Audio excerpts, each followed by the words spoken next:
Welcome to Unboxing EdTech Mindshare TV. I'm your host, Robert Mardlacci, and the show where we take real products claiming to shape education,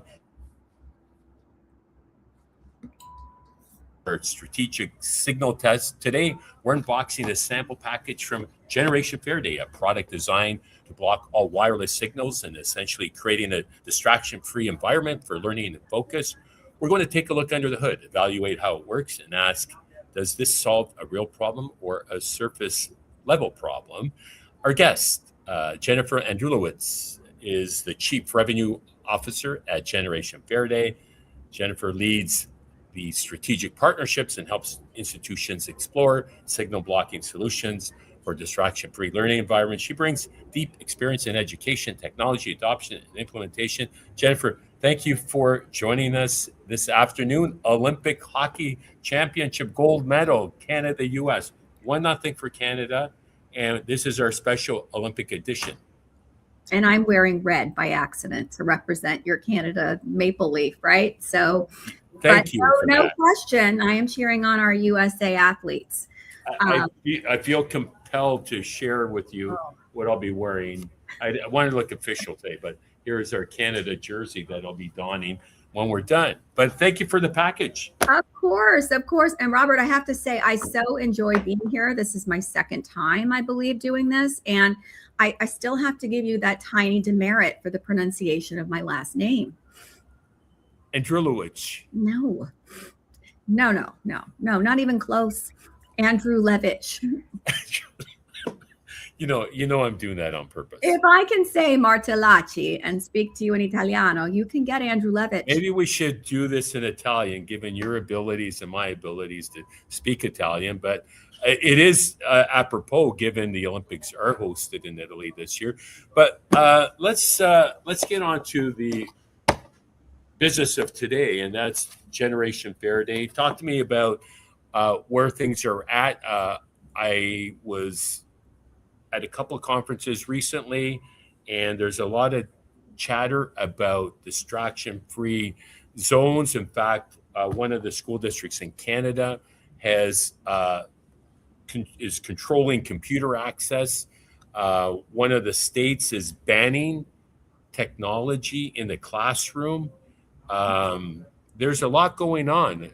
All districts and provinces, states are banning mobile phones. This is complex. And just yesterday, I spoke to Dr.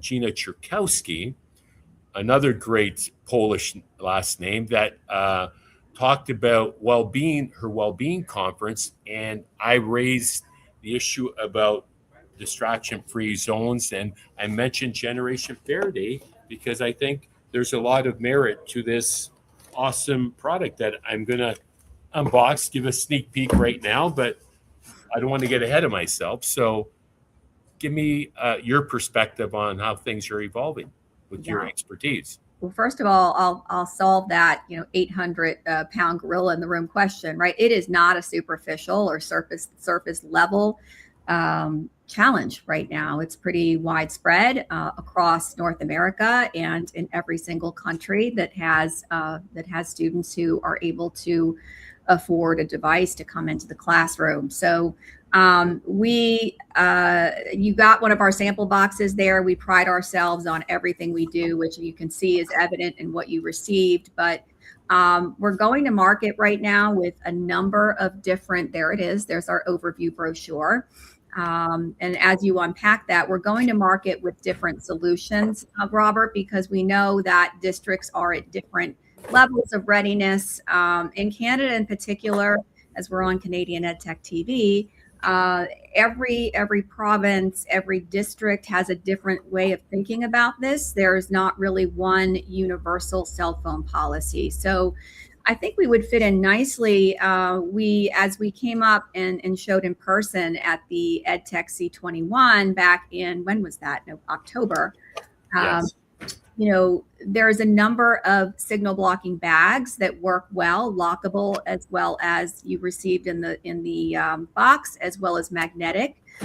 So lots of different implementation styles. There it is. So that's meant to really support focus during the instructional time. The student's phone would remain in that bag, as well as earbuds or some of the smart glasses that were demoed at your conference. All of those things could lead to potential distractions. Thank you for that. Of course. And so let's start with the core challenge. And the sample box is designed to address in educational environments. What are teachers saying about this solution, and how are students responding, and what is the research saying about the impact? Yeah, definitely. Well, teachers, of course, are widely saying, thank you, where has this been? I can get back to what I love doing, which is actually teaching instructional design and not worrying about asking students to put their phones away. There might be a little resistance at first from the student perspective, but we have included student voice in some of our stateside interviews, and we're finding that after that 21-day period that it takes to build a habit, so about 3 weeks or so, the students are realizing, wow, I feel a lot more relaxed. I'm not quite as anxious. All of my peers are also in a focused environment, so I'm not missing anything, right? So they actually like it, and what they're saying is it feels nice to be seen by my peers instead of them looking down at their phone. So they actually feel a little bit more valued by that. I would say the hardest thing, and this is a question to ask to your Canadian colleagues, is it's one thing to come up with policy, the legislation. However, it's another thing to fund it and to find the funding. So what we're hearing here is, you know what? Yes, bell to bell, every phone is going to be put away, but there's no allocated, except for Texas right now, funding for this sort of thing. So districts are largely left to do it on their own. And that's where we can come into. We can help them find, whether it's safety and security funds, student engagement funds, different types of sources that could help them get there.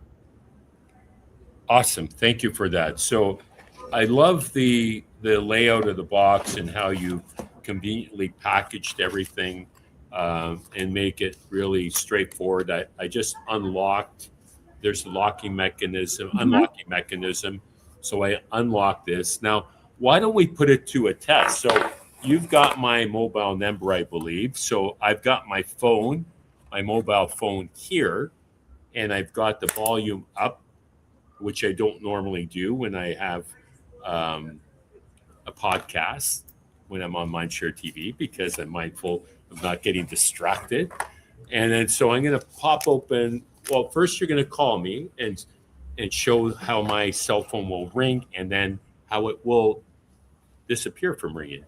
I wish I could call you, but I was trying to be completely focused on you and phone free during this episode. Okay, so I'm gonna ask Amar to call me. Amar, okay, perfect. Phone, he's going to call my cell phone, and could I just pop it in once it's ringing, and will it keep ringing?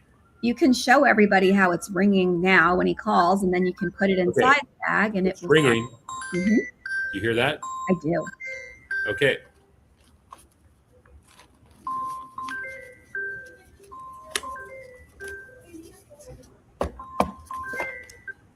And it's no longer ringing. Yeah, and it's still calling. So kudos to you for this awesome technology. So now it is powered by Mission Darkness, is the parent company, I believe. Yes. So MOS Equipment is our parent company out of Santa Barbara. We have two divisions. We have Mission Darkness, which is our military and law enforcement division, and Generation Faraday is the education division. So the same materials, product knowledge that goes into our military grade products are also being put into these bags. So we're really, really excited about that. Lots of longevity with especially some of our law enforcement partners here stateside. Jennifer, I would love a jacket, maybe a spring jacket in this fabric. It's okay. Really, you want to, well, Robert. That ballistic material. I'm sure we can customize something for you. We'll take your custom measurements from your wedding tuxedo. There you go. There you go. You had to put it out there. Yes, my twin boys are getting married this year, and I'm wearing my tux from when I was married. Still fits me. So very special, I think. And but it's not bulletproof, which this definitely material is a special fabric. It is. It's not bulletproof. It's signal blocking. So somebody will get you if they really want to. But okay. Yeah, we offer a number of products. So, you know, as you had said at one of the conferences, that you could even put your key fob, the car keys, inside of that bag. Right.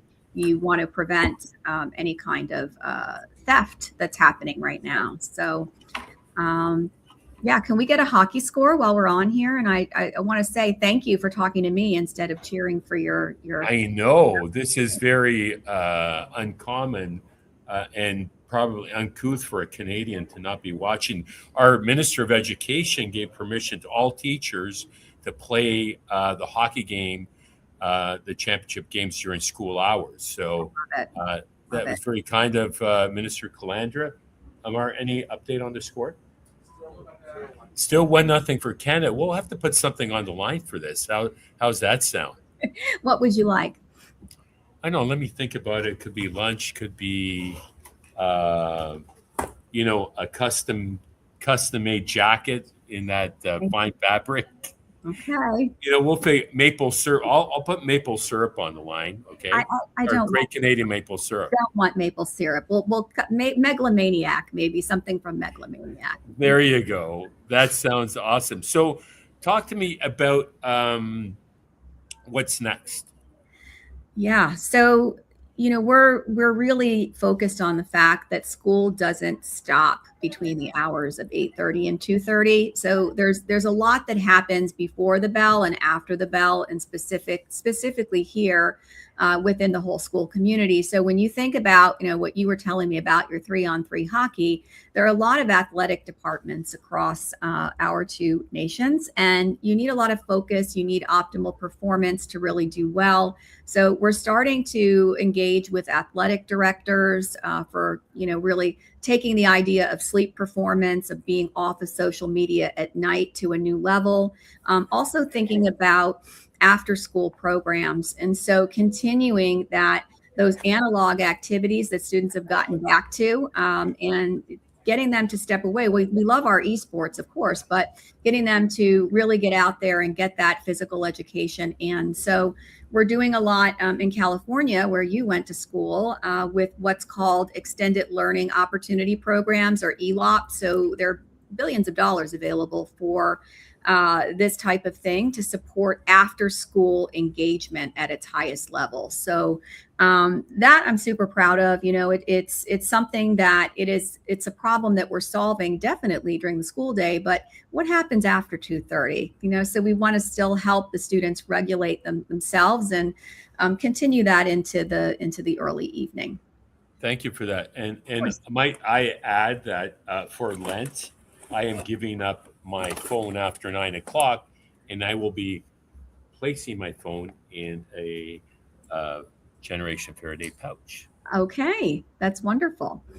To manage my hard for you? Is that a good enough thing to give up? Is that hard?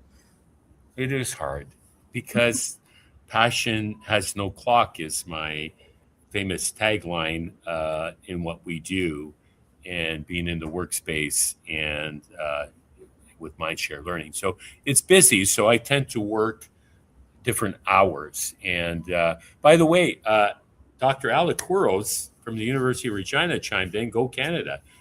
Dr. Couros has been a keynoter at one of our past Canadian EdTech summits in Ottawa.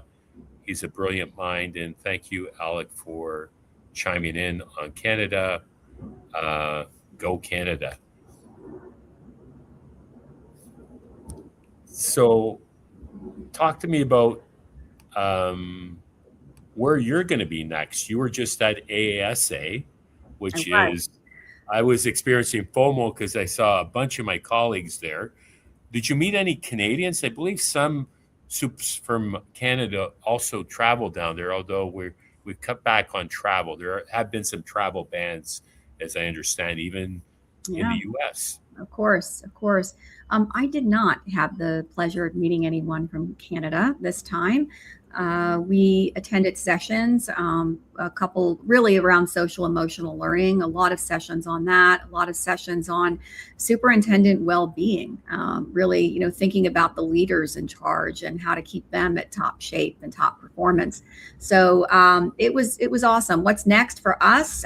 So coming out of AASA, we were able to secure a lot of high level meetings in districts. So there are states that are emerging here in the US with having just finalized their legislation. So what we're actively doing is looking for our lighthouse districts in those states, districts who will be able to test our product out and then hopefully champion it to neighboring districts. So that's a lot of travel with my team coming up to exotic locations like St. Louis, Kansas City, out to California, down to North Carolina, back to Texas. So a lot of interesting conversations will be happening in districts with cabinets, and then of course a little segue to Japan for a couple of days for personal vacation and then home. So yeah. Wow. I'm exhausted just listening to you.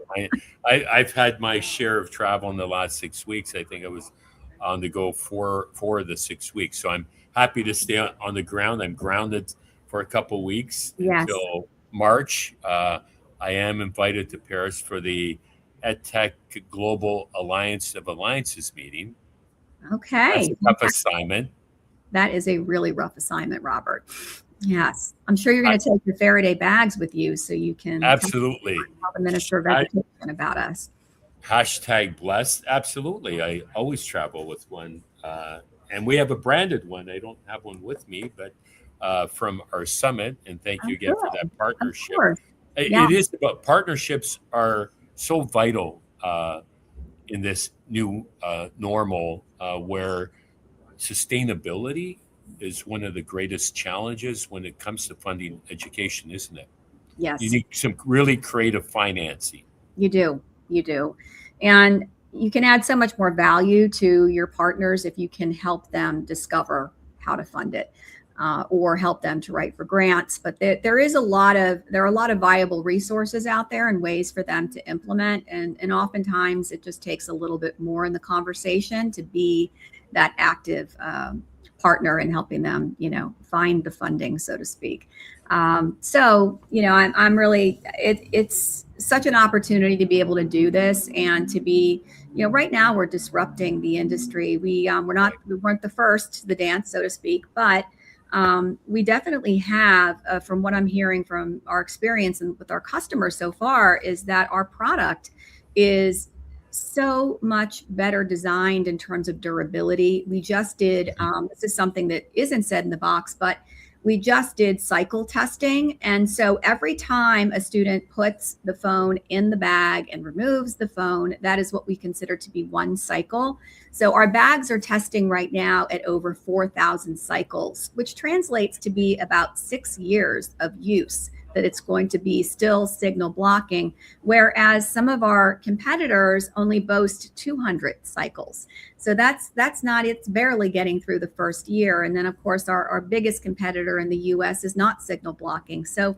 there's a real need when we think about the notifications and distractions that you talked about, because we don't want our students' free prefrontal cortex to be hijacked more than it needs to be in a classroom. They're going to lose their focus for at least 20 seconds every time. So what we provide is just, it's going to help everybody in the school community, and parents seem to really love it and love the options that we're providing for everyone. Very inclusive program.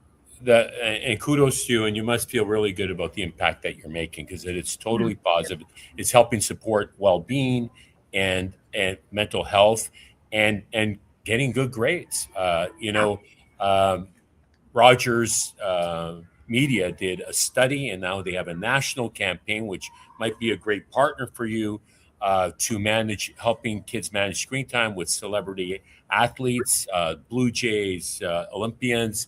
And they did a study that, on average, five hours a day, students it's like a full-time job. that they're in a week they're on for 35 hours. So I take know. that 35 hours and cut it down by half and spend, 17 and a half hours doing your additional schoolwork. You are going to do way better in school than Yeah. otherwise. So, I love maybe that that's, idea. I love that idea. As long as they don't mind partnering with a Yankee fan. I know that might be relatively difficult. that they do I, coincidentally own the Blue Jays. That's I, right. I was cheering for you all in the World Series. I really was. Thank you. I was there on the eve of it all. But you asked me about data, right? And Yeah. some of the data that I can point to that will really blow your mind. After just 10 weeks of being in implementation, our California districts are reporting. Sierra Sands is one of our customers. You'll see Dr. April Moore on our webinar this afternoon. She's reporting 77% lessened office referrals after 10 weeks. Wow. That's That's pretty remarkable. and If there's other data she will share. So shout Okay. out to anybody who wants to join the EdWeb webinar at 5 later o'clock this afternoon. Eastern. Yes, that she'll share all the data that's been coming in Fantastic. and the why And behind it. Mhm. if the district wants to get in touch with you or pilot your Of course. Generation Faraday solution, how could they get a hold of you? Of course. Well, it's super easy, unlike my last name. So it really is just Andrew Levitch. you nailed it. See, you're holding out on me. Yes. So it's my first name, Jennifer with 2 N's, and then at generationfaraday.com. That'll come directly to me. We love pilots. They're not free pilots, but we love them. We'll give you an amazing price. And, I think it is a great way to try something out, right? Try it at a smaller scale, whether it's one building, whether it's one classroom, whether you want to tie it to certain subjects, maybe mathematics, really gateway subjects to increasing your graduation rates and things like that. So we can think about what we want those outcomes to be. But I'm excited to continue the conversations with Peel School District in Toronto in April. So excited about that. With that, thank you so much, Jennifer Andrew Levitch, for your insight, for walking us through this product from problem to practice. At Unboxing EdTech, our goal is to highlight what's next to help educators and leaders distinguish signal from surface innovation. If you found this valuable, subscribe to our Mindshare report and join us next month as we unbox the next contender shaping the learning ecosystem. My name is Robert Merdelonchi of the Mindshare Learning Report. Be sure to check out www.mindshare.learning, get your latest issue. And until next time, stay healthy, stay safe, and keep the learning curve steep.